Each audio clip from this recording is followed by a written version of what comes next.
আমরা অনেক দিন ধরে আন্দোলন করে জেল খেটে রক্ত দিয়ে ক্লান্ত, আমাদেরকে খুব তাড়াতাড়ি আবার মাঠে নামতে বাধ্য করেন না। আপনারাও ভালো থাকেন, আমাদেরকেও কিছুদিন বিশ্রাম নিতে দেন। যদি আমাদেরকে বিশ্রাম দিতে আপনাদের খুব খারাপ লাগে, তাহলে ইনশাআল্লাহ শাপলা চত্বরে আমি আপনাদেরকে দাওয়াত দিয়ে রাখবো। ডক্টর ইউনূস সাহেব, অন্তর্বর্তীকালীন সরকার, আমাদেরকে এত বোকা ভাববেন না। একটাই অনুরোধ করবো, এত বোকা ভাববেন না আমাদেরকে। আমরা এক শয়তানের বিরুদ্ধে আন্দোলন করলে ছোট শয়তান বদলায় বড় শয়তান বসাবেন। আপনারা শিক্ষা ব্যবস্থায় ধর্ম রিলেটেড বিষয়গুলোকে সাব্যস্ত করার জন্য আপনাদের তত্ত্বাবধায়ক সরকারে একজন ধর্ম উপদেষ্টা আমাদের আলেম সমাজের থেকে প্রতিনিধিত্ব করতেছেন, ডক্টর আফম খালিদ সাহেব। বাংলাদেশের ইসলামপন্থীরা সকলে তার ব্যাপারে একমত, কারো তার ব্যাপারে দ্বিমত নাই। এরকম একজন ইসলামপন্থীদের সর্বজন গ্রহণযোগ্য ব্যক্তি আপনাদের পরিষদে থাকার পরেও আপনারা শিক্ষা কমিশনের ধর্ম বিষয়ক স্কলার যখন নেবেন, আফম খালিদ সাহেবকে জিজ্ঞাসা করেছেন? আপনারা করেন নাই। সবকিছু আপনারা আপনাদের মন মতো করবেন। ইসলাম বিষয়েও আপনারা আলেম সমাজের মতামতের তোয়াক্কা করবেন না। আর এরপরে আমরা গলা ফাটায় চিৎকার করলে বলবেন যে হুজুর এত চিৎকার করে কেন? এরপরে ছোট শয়তানের বিরুদ্ধে আমরা প্রতিবাদ করলে ওই ছোট শয়তান বদলায় বড় শয়তান বসাবেন। এইভাবে যদি চলতে থাকে, তারপরে আমরা বড় শয়তানের বিরুদ্ধে বলবো না, বড় শয়তানের যারা নিয়ম দেয় তাদের বিরুদ্ধে আমরা কথা বলা শুরু করব। মনে রাখবেন, আমরা যদি কথা বলা শুরু করি, বাংলাদেশে আমাদেরকে মোকাবেলা করা এতটা সহজ হবে না। কারণ আমরা যতটা সহজে আল্লাহর দ্বীনের জন্য রক্ত দিতে পারি, আর কেউ এতটা সহজে রক্ত দিতে পারে না। আমরা রক্ত দিয়ে শাপলা চত্বর রঞ্জিত করেছি, আমরা রক্ত দিয়ে হাটহাজারী রঞ্জিত করেছি, আমরা রক্ত দিয়ে শহীদ বাড়িয়ে তৈরি করেছি। টেকনাফ থেকে তেতুলিয়া আমরা যে পরিমাণ রক্ত দিয়েছি, ফ্যাসিবাদের মোকাবেলায় আর কেউ এতটা রক্ত দেয় নাই।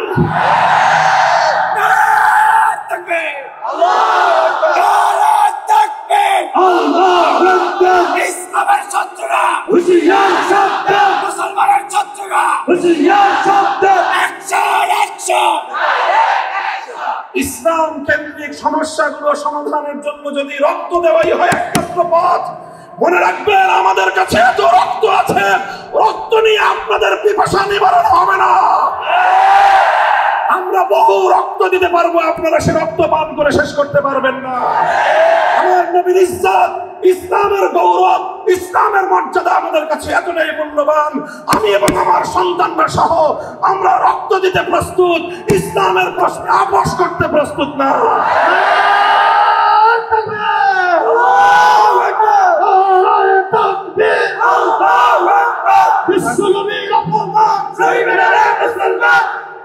আমাদের খুব বিনীত অনুরোধ থাকবে, নিবেদন থাকবে, শিক্ষা ব্যবস্থা হোক, আইন সংস্কারের ক্ষেত্রে হোক, বিশেষ করে এই দুটো জায়গার কথা আমি উল্লেখ করলাম।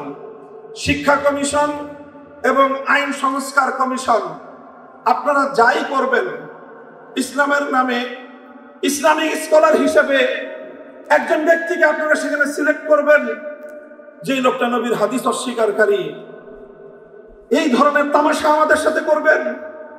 আপনারা কি মনে করতেছেন যে তামাশা করে আমাদেরকে আপনারা লাজবাব করে দিবেন?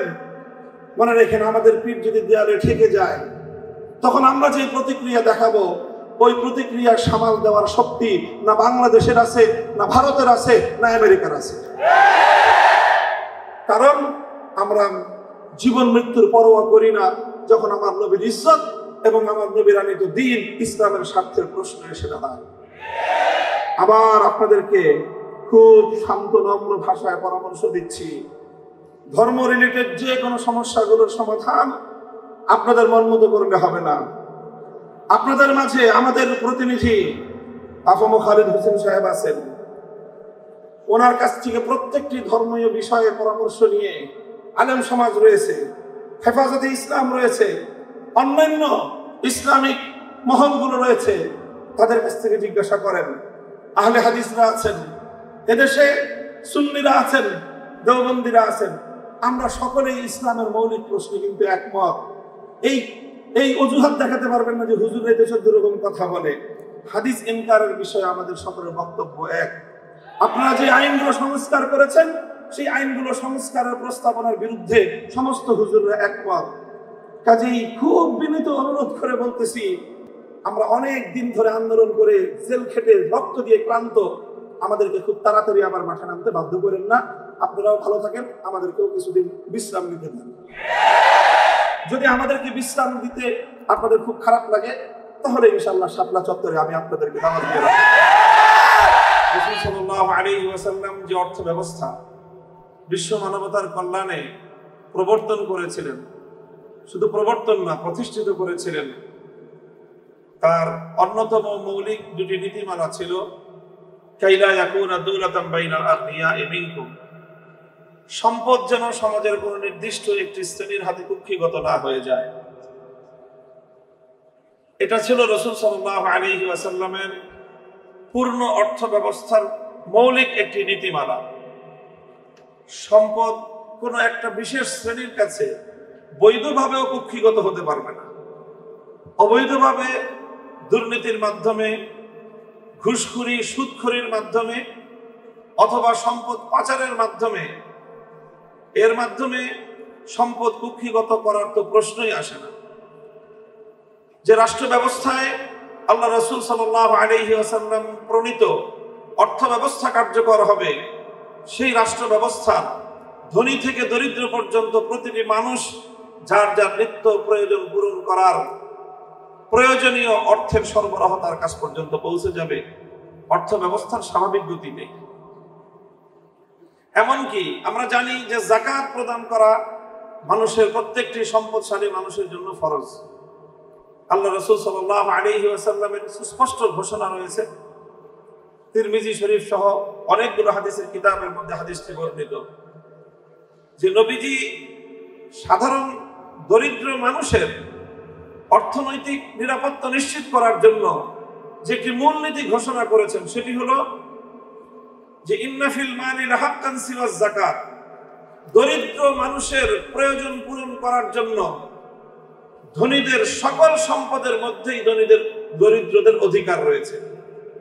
দরিদ্র কোনো মানুষ যদি তার জীবন মরণের সংকট দেখা দেয়, তার জীবন বাঁচানোর প্রশ্ন চলে আসে, তার সন্তানের জীবন বাঁচানোর প্রশ্ন চলে আসে, তাহলে ধনী শুধুমাত্র যাকাত দিয়ে ক্ষান্ত থাকতে পারবে না, বরং এলাকার ধনীদের সকল সম্পত্তিগুলো দরিদ্রদের জীবন বাঁচানো পরিমাণ প্রয়োজন পূরণ করার জন্য সকল সম্পদ প্রয়োজনে বাজেয়াপ্ত হয়ে সকল দরিদ্রের মধ্যে বণ্টিত হবে। ইসলাম প্রদত্ত এই অর্থ ব্যবস্থা, রাহমাতুল লিল আলামিন সাল্লাল্লাহু আলাইহি ওয়াসাল্লাম প্রণীত অর্থ বন্টনের এই নীতি যদি আজকের এই পৃথিবীতে বাস্তবায়িত হতো, তাহলে এই পৃথিবীর কোনো জায়গায় একজন দরিদ্র মানুষও অনাহারে অর্থাহারে দিনাতিপাত করত না। কাজেই আজ এই যে অর্থ ব্যবস্থা নিয়ে পৃথিবীতে এখন যে পুঁজিবাদী অর্থ ব্যবস্থার যে পশ্চিমা সভ্যতার কাছে আজকে আমরা পৃথিবীবাসী, গোটা দুনিয়া আজ তাদের হাতে জিম্মি। এজন্যই তারা সমাজ থেকে রাসূল সাল্লাল্লাহু আলাইহি ওয়াসাল্লামের আদর্শের কার্যকারিতাকে বিনষ্ট করতে চায়। এজন্যই, কারণ পশ্চিমা সমাজ ব্যবস্থার সকল অন্যায় এবং অবিচারের মূল হলো তাদের পুঁজিবাদ। সারা পৃথিবী থেকে অল্প কিছু মানুষের কাছে সম্পদ কুক্ষিগত করে রেখে সেই সম্পদ সীমাহীনভাবে ভোগ বিলাসিতায় মত্ত হওয়াটাই পশ্চিমা সভ্যতার মূল কথা। এজন্যই তারা আল্লাহ রাসূল সাল্লাল্লাহু আলাইহি ওয়াসাল্লামের জীবন আদর্শকে ভয় পায়।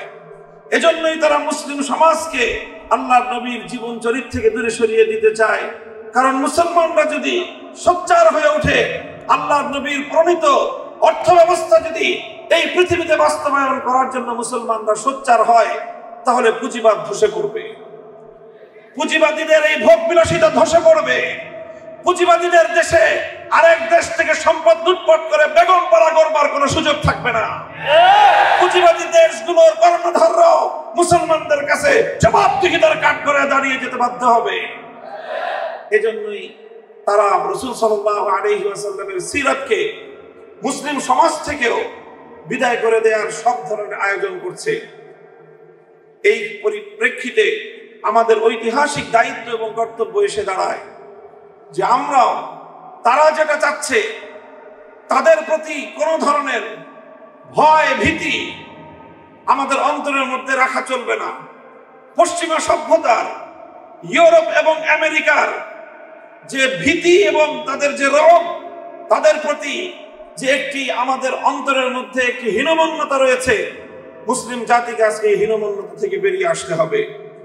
তাকিয়ে দেখো, আমাদেরকে অনেকে বলে যে আপনাদের কাছে আজকের আধুনিক এই পৃথিবীতে আপনাদের কাছে বাস্তবায়ন করার মতো কি অর্থ ব্যবস্থা আছে?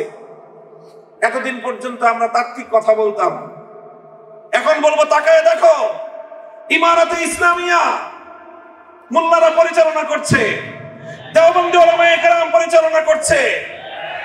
সেখানকার এই মাদ্রাসার হুজুর এবং শিক্ষকরাই ইমারতে ইসলামিয়ার টপ টু বটম গোটা প্রশাসন সবকিছু তারা পরিচালনা করছে। তোমাদের মতো এত ডক্টর সেখানে নাই। তাকায় দেখো আজকে তোমার বাংলাদেশের, আমি ডক্টর ইউনূস সাহেবকে অ্যাড্রেস করে বলি, আপনার বাংলাদেশের অর্থনীতির গতি দেখেন, প্রবৃদ্ধির তুলনা করেন ইমারতে ইসলামিয়ার অর্থ ব্যবস্থার সঙ্গে, মাথা হেট হয়ে আসবে, লজ্জায় মাথা নিচু হয়ে আসবে আপনাদের। আজ ইমারতে ইসলামিয়া সারা পৃথিবীতে অর্থনৈতিক প্রবৃদ্ধির রোল মডেল হিসেবে সারা দুনিয়ার সামনে আদর্শ স্থাপন করেছে, এবং এটা হয়েছে শুধুমাত্র মুহাম্মদ আরবি সাল্লাল্লাহু আলাইহি ওয়াসাল্লাম প্রণীত অর্থনীতির নীতিগুলো ফল অনুসরণ করার বদৌলতে। এবং এটা সম্ভব হয়েছে মোল্লাদের মাধ্যমেই, আলেম সমাজের মাধ্যমেই, যারা মাদ্রাসা পড়ুয়া তাদের মাধ্যমেই। হীনমন্যতার কোনো কারণ নাই।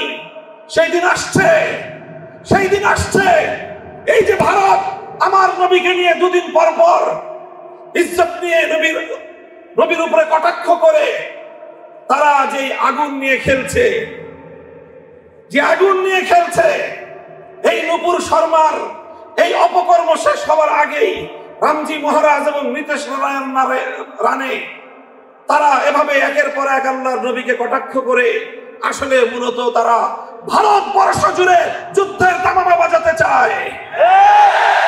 ওরা আমাদেরকে উস্কানি দিচ্ছে, যদি মুসলমান তোমরা তোমাদের নবীকে ভালোবেসে থাকো তাহলে আসো, তোমাদের সঙ্গে আমরা যুদ্ধ করব, তোমাদের সঙ্গে আমরা লড়াই করব। আলহামদুলিল্লাহ, আমাদের স্বাধীন ভারতের বাইরে, ইন্ডিয়ার বাইরের অন্য স্বাধীন মুসলিম দেশগুলোর কথা তো পরে, খোদ ভারতে মুম্বাই অভিমুখে লাখো নবী প্রেমিক জনতার লং মার্চ আজকে গোটা ভারতকে থরথর করে কাঁপিয়ে দিয়েছে। আমরা ভারতের মুসলমান দেশকে অভয় দিতে চাই, তাদেরকে সহমর্মিতা জানিয়ে বলতে চাই, যদি নরেন্দ্র মোদীরা হিন্দুত্ববাদ প্রতিষ্ঠার জন্য আমার নবীকে বারবার আঘাত করতে চায়, আমরা এই উপমহাদেশের প্রায় 100 কোটি মুসলমান ভারতকে খান খান করার জন্য যা করতে হয় তাই করবো আমরা।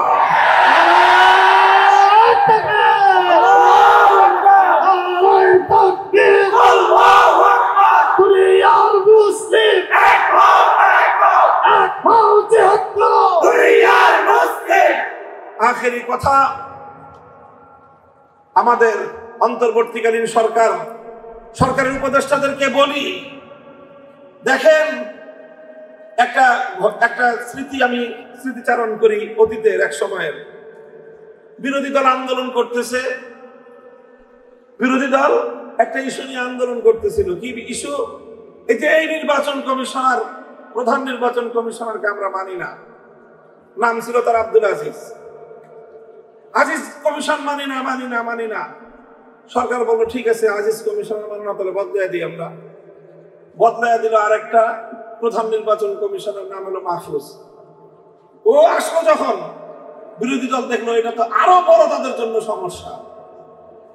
যখন সরকারে থাকে তখন বিরোধী দলকে বিরোধী মতের সংগ্রাম এবং আন্দোলনগুলোকে দমন করার জন্য এই ধরনের অপকৌশল অনেকেই আশ্রয় নেয়।